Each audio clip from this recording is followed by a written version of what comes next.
आज हम आपको एक ऐसी फैंटेसी मूवी की कहानी सुनाएंगे जिसमें एक प्यारी सी लड़की अपनी छोटी सी दुनिया में खुश थी, लेकिन एक दिन एक जबरदस्त तूफान उसे एक अनजानी और जादुई भरी दुनिया में ले जाता है। एक ऐसी दुनिया में जहाँ सब कुछ अलग था, रंग बिरंगे जंगल, अजीबोगरीब रास्ते और एक ऐसा शहर जो एमरल्ड से बना था। लेकिन उस लड़की को घर वापस जाना था। क्या वो अपने घर वापस जा पाएगी या उस जादुई दुनिया में ही कहीं खो जाएगी? ये जानने के लिए शुरू करते हैं। मूवी की शुरुआत एक जादुई दुनिया से होती है जहाँ एक तोता उड़ते हुए उस दुनिया को देखकर काफी एंजॉय कर रहा था और उड़ते हुए वो एक राजमहल में पहुंच जाता है। इस महल में एक रानी रहती थी जो जादू मंत्र भी जानती थी और वो अपनी शक्तियों की मदद से कोई अमृत बनाना चाहती थी। तोता उसे किसी के बारे में बताता है और कहता है कि वो आपको अमृत देने के लिए तैयार है, लेकिन बदले में उसे आपके सिल्वर शूज चाहिए। रानी उसकी बातों को इग्नोर कर अपना काम करती रहती है। तोता जब देखता है कि रानी उसकी बात नहीं सुन रही तो वो खुद ही रानी के सिल्वर शूज निकालने के लिए कांच के पिंजरे को तोड़ने की कोशिश करता है।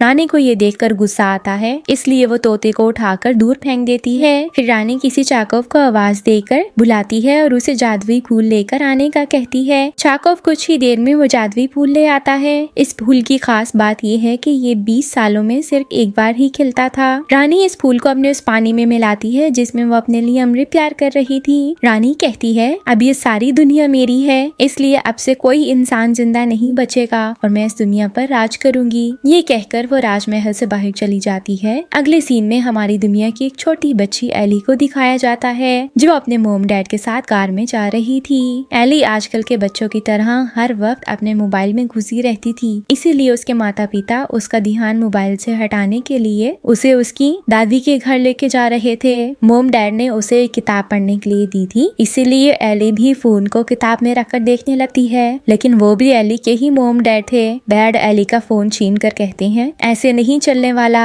जिस पर एली निराश होकर गाड़ी रुकवाती है और गाड़ी से उतर जाती है। उसका कहना था वो मोबाइल के बगैर कहीं नहीं जाएगी, जिस पर मोम समझाने लगती है कि देखो ये दुनिया कितनी प्यारी है, लेकिन एली का कहना था कि वो ये दुनिया अपने मोबाइल पर ज्यादा अच्छे से देख सकती है। डैड उसका फोन गाड़ी के पीछे जोड़ी गई वैन में छुपाकर उसे कहते हैं, जब तक दादी के घर नहीं पहुँच जाते तब तक तुम्हें फोन नहीं मिलने वाला। एली गुस्से से वहाँ से जाने लगती है तो तभी हम उस सैंडस्टॉर्म को देखते हैं जिसे रानी ने दुनिया को तबाह करने के लिए बनाया था। ये धुआं उन लोगों की तरफ आने लगता है तो डैड एली को जबरदस्ती गाड़ी में बिठाकर गाड़ी स्टार्ट करने लगते हैं, लेकिन एली वहाँ से फिर उतरकर उस वैन में चली जाती है जिसे ये लोग गाड़ी के साथ खींच कर ले जा रहे थे। तभी वो सैंडस्टॉर्म उनके सर पर पहुँच जाता है। डैड गाड़ी चलाने की कोशिश करते हैं, लेकिन वो सैंडस्टॉर्म वैन को अपनी लपेट में ले लेता है। एली डर कर डैड को आवाज देती है, लेकिन सैंडस्टॉर्म में पूरी तरह घूमने लगती है। इस सैंडस्टॉर्म में एली अपने डॉग के साथ गोल गोल घूम रही थी और ये वैन उसी रानी के ऊपर जाकर गिरता है जिसने ये सैंडस्टॉर्म बनाया था। वैन के लगने से रानी की वहीं मौत हो जाती है। एली को होश आता है तो डॉग कहता है, आखिर तुमने आंखें खोल ही दी। एली शॉक हो जाती है और डॉग से पूछती है, तुम बोल सकते हो? जिस पर डॉग कहता है, मैं तो हमेशा से बोलता था। एली दरवाजा खोल कर देखती है तो वो हैरान रह जाती है, वो किसी और ही दुनिया में आ गई थी। वो नहीं जानती थी कि उसकी वैन किसी जादुई दुनिया में आ गई है। अब वैन इस वक्त राजमहल के किनारे पर थी और किसी भी वक्त गिर सकती थी। अब इस समय भी एली परेशान होने की बजाय अपना फोन ढूंढने लगती है, जो उसे मिल जाता है तो वो डॉग को लेकर वैन से उतर जाती है। अब ये सब कुछ चौकअप छुप कर देख रहा था। एली नीचे उतरती है तो रानी के बनाए हुए सीजी को देखती है जिसके लोग वैन को उड़ता हुआ घर समझ रहे थे, और एली तो थी ही इतनी प्यारी कि सबको वो परी ही लगती है। उसी वक्त चाकव उन लोगों को खुशखबरी सुनाता है कि जालिम रानी मर चुकी है और आज से मैं आप लोगों का राजा हूँ। उसकी बात सुनकर लोग हंसने लगते हैं कि इतना बुरा टाइम आ गया है कि तुम हम पर राज करोगे। चाकव गुस्से से कहता है, मैं सबको देख लूंगा। चाकव के वहाँ से जाने के बाद लोग एली से कहने लगते हैं कि आज से आप ही हमारी रानी होंगी। तभी वहाँ तेज रोशनी होती है जिसमें से एक लंबी औरत मिलेना बाहर आती है और ये रानी की बहन है जो उसकी तरह बुरी नहीं बल्कि अच्छी है। एली उससे पूछती है, ये कैसी जगह है? मुझे यहाँ से अपने मोम डैड के पास जाना है। मिलेना कहती है, यहाँ से हट जाओ, मेरी बहन तुम्हारी वैन के नीचे मरी पड़ी है। एली पूछती है कि मेरी वैन इस पर कैसे गिरी, जिस पर मिलेना बताती है कि ये दुनिया पर कब्जा करना चाहती थी, लेकिन मैंने इसके बनाए सैंडस्टॉर्म से इस पर हमला कर दिया और खाली वैन को सैंडस्टॉर्म में फंसा दिया। मिलेना नहीं जानती थी कि वैन में एली भी है। एली को उसकी कहानी में कोई इंटरेस्ट नहीं था, उसे तो बस अपने मोम डैड के पास वापस जाना था। इसलिए वो मिलेना से कहती है, मुझे कोई मंत्र पढ़कर वापस भेज दो। लेकिन लेकिन मिलेना के पास तो ऐसी कोई शक्ति थी ही नहीं। मिलेना उसे एक जादुई पहाड़ दिखाती है जिसे पार करके ही एली अपनी दुनिया में वापस लौट सकती थी। मिलेना उसे एक मैप में गोडविन के रहने की जगह दिखाती है जो एली को उसकी दुनिया में पहुंचा सकता था। मिलेना बताती है कि गोडविन तक पहुंचने के लिए तुम्हें 3 इंसानों की मदद करनी होगी। फिर वो एली को एक रास्ता दिखा के बताती है कि इस रास्ते से तुम गोडविन तक जा सकती हो और फिर मिलेना वहाँ से गायब हो जाती है। अब वहाँ के लोग एली को अपनी रानी बनाना चाहते थे, लेकिन एली तो वहाँ से निकलना चाहती थी। उसका एक जूता भी कहीं गिर गया था जिसके बिना वो कहीं नहीं जा सकती थी। उधर डॉग महल में जाता है और रानी के वही सिल्वर शूज लेके एली को दे देता है। इनका साइज काफी बड़ा था, लेकिन एली के पास टाइम नहीं था, इसलिए वो वही जूते पहन लेती है और ये देखकर हैरान रह जाती है कि उसके पहनते ही जूते उसके साइज के हो जाते हैं। एली अपने डॉगी को लेकर मिलेना के बताए रास्ते पर जाने लगती है। अगले सीन में हम पिंक सिटी की रानी वेलेरी को देखते हैं। ये वही थी जिसने पहले सीन में तोते के हाथ पैगाम भेजा था कि वो सिल्वर जूते लेना चाहती है। तोता वहाँ आकर उसे बताता है कि रानी की मौत हो गई है। सब लोगों की तरह वेलेरी भी रानी के मरने पर खुश होती है कि अब वो सिल्वर जूते मेरे हो जाएंगे। वेलेरी रानी की लाश पर एक चादर डालकर उसका अंतिम संस्कार करती है और फिर तोते से सिल्वर जूते लाने का कहती है। तोता बताता है कि वो तो एक छोटी लड़की ले गई, जिस पर वेलेरी उसे बातें सुनाने लगती है। तुमने उसे रोका क्यों नहीं? तुरंत जाओ और वो जूते साथ लेकर आओ। लेकिन वेलेरी को तोते पर भरोसा नहीं था और वैसे भी वो था तो निकम्मा ही, इसलिए वेलेरी अपनी आंखें निकालकर तोते के पीछे लगा देती है ताकि वो यहीं बैठकर तोते पर नजर रख सके। उधर एली चल चल कर थक गई थी और उसे कोई इंसान नहीं मिला था जिनकी मदद करके वो गोडविन के राज में पहुंच सकती थी। थकने के बावजूद भी एली अपने फोन से अच्छी अच्छी पिक्चर्स बना रही थी। अब चलते चलते वो एक कद्दू के खेत में पहुंचती है जिसके बीचों बीच एक स्केयरक्रो था। उसे देखकर डॉगी उसके बैग पर छुपकर कार्रवाई करने लगता है तो स्टैचू हिलने लगता है, जिस पर डॉगी डरकर एली को बताता है। एली भी उसके पास जाती है लेकिन अब वो नहीं हिलता। तभी तोता उड़ता हुआ वहाँ आता है और एली से बात करने लगता है। तोता एली से झूठ बोलते हुए कहता है, मैं एक इंसान हूँ जिसे तुम्हारी मदद की जरूरत है। तभी वो स्केयरक्रो एली को इशारे करने लगता है कि तोता झूठा है और इस बार एली भी उसे देख लेती है। तोता तुरंत स्केयरक्रो पर आकर बैठता है और उस पर गुस्सा करता है कि तुम अपने काम से काम रखो और मुझे मेरा काम करने दो। ये सीन एली को काफी इंटरेस्टिंग लगता है कि स्केयरक्रो तोते से बात कर रहा है, इसलिए वो इस सीन को अपने फोन के कैमरा में क्लिक कर लेती है। तोता जिसने पहली बार फोन देखा था वो डर जाता है कि शायद एली उस पर कोई जंतर मंतर कर रही है। तोता उड़ जाता है और जिसके बाद स्केयरक्रो एली को कुछ बताने की कोशिश करने लगता है, लेकिन उसका मुंह नहीं था इसलिए वो बता नहीं पाता। ये देखकर एली कहती है, चिंता मत करो, मैं अभी तुम्हारा मुंह बना देती हूँ। वो किसी चीज से उसका मुंह बनाने की कोशिश करती है लेकिन उसका हाथ स्केयरक्रो तक नहीं पहुँचता। अब एली उसे उतार कर उसका मुंह बनाती है तो वो बेचारा एक कद्दू पर गिर जाता है। एली भी मौके का फायदा उठाते हुए उसका मुंह ड्रॉ कर देती है, जिसके ड्रॉ होते ही उसकी बकबक शुरू हो जाती है। ऐसा लगता था उसको बहुत मुश्किल से बोलने का मौका मिला है। एली को पता चलता है कि ये कोई स्केयरक्रो नहीं बल्कि इंसान है, तो वो उसे अपने साथ चलने के लिए मनाने लगती है क्योंकि गोडविन तक पहुंचने के लिए उसे 3 इंसानों की मदद करके उनको अपने साथ ले जाना था। वो नहीं मानता तो एली को गुस्सा आ जाता है जो उसे समझाती है, अगर तुम मेरे साथ चलोगे तो गोडविन तुम्हें भी ठीक कर देगा। ये सुनकर स्केयरक्रो भी उसके साथ जाने के लिए मान जाता है। दूसरी तरफ वेलेरी जिसने अपने तोते की हरकतें देखी थी वो गुस्से में अपने गार्ड्स को बुलाकर कहती है, जल्दी से उस आदमखोर को मेरे पास लेकर आओ, सिर्फ वही मेरे लिए सिल्वर जूते ला सकता है। गार्ड्स उसको लाने के लिए भागते हैं तो उधर एली डॉगी और स्केयरक्रो के साथ आगे बढ़ते जा रही थी। एली अपने फोन को देखते हुए सिग्नल टॉवर्स ढूंढने की कोशिश कर रही थी। स्केयरक्रो एली से पूछता है, ये तुम क्या कर रही हो? जिस पर एली उसे बताती है, मैं इंटरनेट ढूंढ रही हूँ। वह हैरान होकर पूछता है, वो तुम्हारा क्या लगता है? तो एली बताती है, वो कोई इंसान नहीं है बल्कि उसे तो देख भी नहीं सकते, लेकिन उसके पास हमारे हर सवाल का जवाब होता है। ये सुनकर स्केयरक्रो उसे पागल ही समझता है कि जो नजर नहीं आता तो उसे ये कैसे ढूंढ रही है। दूसरी तरफ वेलेरी के सामने जंजीरों में जकड़ा हुआ एक आदमखोर लाया जाता है, जिसके सामने वेलेरी कुछ मंत्र पढ़ती है तो कुछ मशरूम उगते हैं, उसमें से इंसानों की आवाजें आती हैं, जो सुनकर आदमखोर बहुत खुश हो जाता है। वेलेरी उसकी जंजीरें खोलकर कहती है, अगर तुम मेरा काम करो तो मैं तुम्हें हर वो चीज दूंगी जो तुम चाहते हो। ये कहते ही वेलेरी उसे एक बोतल देती है तो वो आदमखोर खुश हो जाता है कि अब मैं बहुत सारे इंसानों को खा सकता हूँ। वेलेरी उसे बताती है कि तुम्हें एक छोटी सी लड़की से सिल्वर जूते लाकर मुझे देने होंगे तो मैं तुम्हें तुम्हारे घर की चाबी दे दूंगी, जिसके बाद तुम आजादी से घर जा सकोगे। आदमखोर वेलेरी की बात मानकर एली से शूज लेने के लिए लिए निकल जाता है। यहाँ एली को जंगल में जाते हुए एक ऑयल बोतल मिलती है जिसे वो उठाकर अपने पास रख लेती है। तभी डॉगी कुछ आवाजें सुनकर उस तरफ भागता है तो एली उसे रोकती है, लेकिन वो नहीं रुकता तो एली भी उसके पीछे चली जाती है। वहाँ डॉगी एक लोहे के स्टैचू के पास रुकता है, जिसे गौर से देखने पर एली को पता चलता है कि वो एक इंसान है जो किसी के मंत्र से स्टैचू बन गया है। आयरन स्टैचू का फेस थोड़ा हिल पा रहा था, जो देखकर एली उसके मुंह में तेल डालती है तो वो बोल पाता है। उसके कहने पर एली उसके हाथ पाँव में भी तेल डाल देती है, जिससे वो पूरी तरह हिल पाता है। आयरन स्टैचू अपनी कहानी बताता है कि वो एक लड़की से प्यार करता था, लेकिन लड़की के मोम को वो अपनी बेटी के लिए पसंद नहीं था, इसीलिए उसने ब्लू सिटी की रानी को पैसे देकर उसे लोहे का स्टैचू बना दिया। ऑयल बोतल भी आयरन स्टैचू की ही थी। आयरन स्टैचू एली को अपनी मदद के लिए थैंक्स कहकर वहाँ से जाने लगता है, क्योंकि उसे ब्लू सिटी की रानी से अपना बदला लेना था। एली उसे बताती है कि वो रानी तो एक गाड़ी के नीचे दबकर मर गई। इसके साथ ही एली उसे गॉडविन का बताती है कि वो सबकी मांगे पूरी कर सकता है। तुम वापिस इंसान बनना चाहते हो तो मेरे साथ चलो।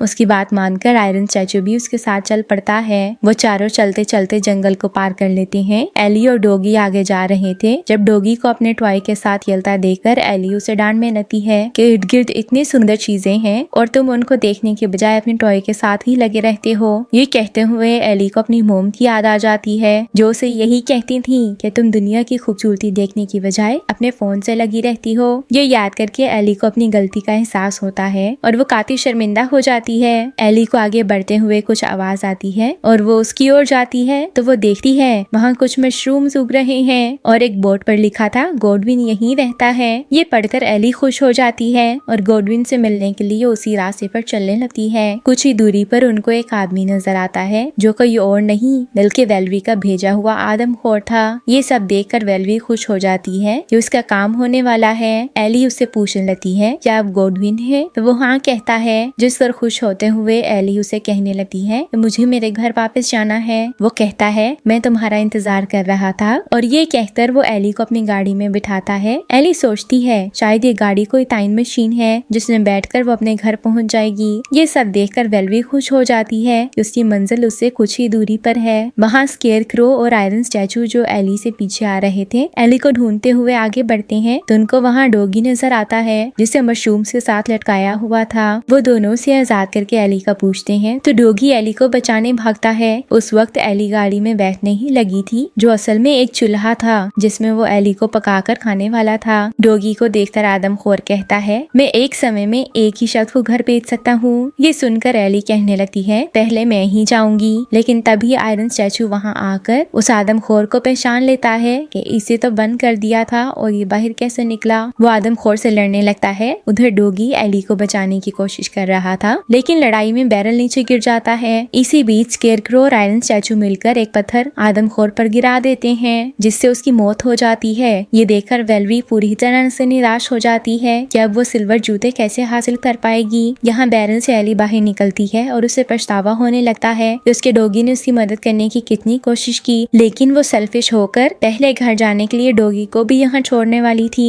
आयरन स्टैचू से बात करने की कोशिश करता है तो एली उसको जवाब दिए बिना उदासी से आगे जाने लगती है। चलते चलते वो एक ऊंची जगह से फिसलकर गिरती है तो आयरन स्टैचू उसका हाथ पकड़कर उसे उठा लेता है। एली उसे बताने लगती है कि मैं इतनी छोटी सी हूँ, मुझे अपने मोम डैड की याद आ रही थी इसलिए मैं उस बैरल में बैठ गई, लेकिन अब मुझे अफसोस हो रहा है। जिस पर आयरन स्टैचू कहता है जो हुआ भूल जाओ, हम गॉडविन से मिलकर तुम्हें जल्दी तुम्हारे मोम डैड से मिलवाएंगे। यहाँ वेलवी काफी परेशान थी कि उसका एक छोटा सा काम है जिसे कोई भी कर ही नहीं पा रहा। वो दुखी हो रही थी तभी वहाँ चाकोव आता है। वेलवी पूछती है तुम तो ब्लू सिटी रानी के नौकर हो तो यहाँ तुम्हारा क्या काम, जिस पर वो उसे रानी का बनाया हुआ अमृत देता है। चाकोव कहता है मैं आपको ये अमृत भी दूंगा और आपकी हर मदद भी करूंगा, बस मुझे ब्लू सिटी का आधा हिस्सा चाहिए जिस पर मैं राज कर सकूं। ये देखकर वेलवी खुश हो जाती है कि इसे मैं और शक्तिशाली हो जाऊंगी। वो चाकोव से कहने लगती है कि मैं तुम्हारी मदद के लिए तैयार हूँ, लेकिन उससे पहले तुम्हें उस छोटी बच्ची से सिल्वर शूज ला कर देने होंगे। चाकोव भी उसके लिए मान जाता है। ताकत और दौलत के लिए तो लोग कोई भी कीमत चुकाने के लिए तैयार होते हैं, ये तो फिर सिल्वर शूज है। दूसरी तरफ एली और उसके दोस्त आगे जा रहे थे। जब डॉगी को कुछ बदबू आती है तो वो उसकी ओर भागता है। सब लोग उसके पीछे जाते हैं तो देखते हैं एक शेर डॉगी से डरकर ऊपर चढ़कर बैठा था। सब हैरान हो गए कि शेर होकर कुत्ते से डर रहा है। शेर उनके पूछने पर बताने लगता है कि मैं तो बड़ा कोई डरपोक इंसान था जिसे ब्लू सिटी की रानी ने एक छोटी सी गलती पर शेर बना दिया, लेकिन मैं अब शेर की बजाय इंसान बनकर रहना चाहता हूँ। ये सुनकर एली उसे बताने लगती है कि गॉडविन सबकी इच्छाएं पूरी करता है, इसलिए तुम भी हमारे साथ चलो, गॉडविन तुम्हें भी वापस इंसान बना देगा। शेर जाने को मान जाता है, लेकिन वो एली से गारंटी लेता है कि तुम इस ध्यानक जोगी को मुझसे दूर रखोगी।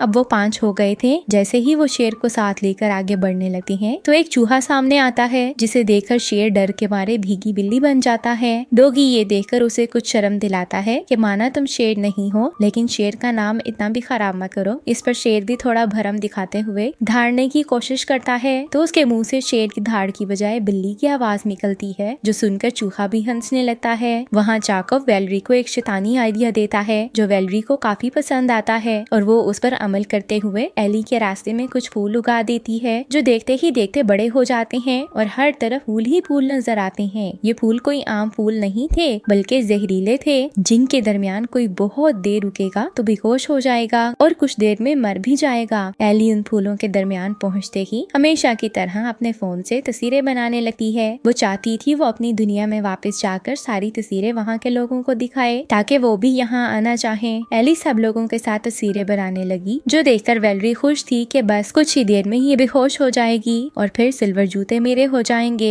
एली फोटोज बना रही थी जब उसका सर चकराने लगता है और वो बेहोश हो जाती है। उसके साथ ही शेर और डोगी भी बेहोश हो जाते हैं, लेकिन दोनों स्टैचूज बेहोश नहीं होते। वो दोनों एक दूसरे से पूछने लगते हैं कि ये क्या है। आइवन स्टैचू कहता है इनको नींद आ गई है, कुछ ही देर में जाग जाएंगे। वो काफी समय तक उनका इंतजार करते हैं, लेकिन वो नहीं जागते, तो वो दोनों परेशान होने लगते हैं। तभी वो चूहा आकर उनको डांटने लगता है, इंसान होते हुए भी दिमाग नहीं तुम लोगों में, इन जहरीले फूलों के बीच इंसान मर जाते हैं। ये सुनकर वो दोनों एली और डोगी को उठाकर वहाँ से चले जाते हैं और बेचारा शेर वहीं पड़ा रहता है, क्योंकि उसे तो कोई उठा नहीं सकता था। एली की आंख खुलती है तो वो अपने घर में थी, जिस पर वो काफी हैरान होती है, और वहाँ से वो अपने मोम डैड के पास जाती है, जो उससे पूछते हैं कि तुम इतने दिन कहाँ थी। एली खाने के लिए कुछ निकालने लगती है, तो उसी मोम उसे डोगी का पूछती है, जिस पर एली उसे ढूंढने के लिए भागती है, तो उसकी आंख खुल जाती है, मतलब वो अभी घर नहीं पहुँची थी, ये तो सिर्फ उसका एक सपना था। एली डोगी को जगाने की कोशिश कर रही थी जब चूहा उसे बताने लगता है कि अगर ये कुछ देर और वहाँ रुका तो मर जाता, लेकिन चिंता की कोई बात नहीं, इसे कुछ देर में होश आ जाएगा। एली शेर का पूछती है और तभी स्टैचू रोने लगता है कि वो तो मर गया होगा। एली चूहे से कहती है शेर को बचा लो, जिस पर चूहा कहता है शायद तुमने शेर और चूहे की कहानी नहीं पढ़ी। एली उसे समझाने लगती है कि ये एक डरपोक शेर है, इसलिए तुम मत डरो, लेकिन चूहा नहीं मानता, तो एली खुद ही उसे बचाने के लिए जाने लगती है, जिस पर आयरन स्टैचू उसे रोक लेता है कि एली दोबारा फूलों के पास जाकर मर सकती है। एली रोने लगती है तो चूहा भी दुखी हो जाता है, और तभी वो लोग देखते हैं कि जिस गाड़ी में शेर बैठा था वो चलने लगी थी।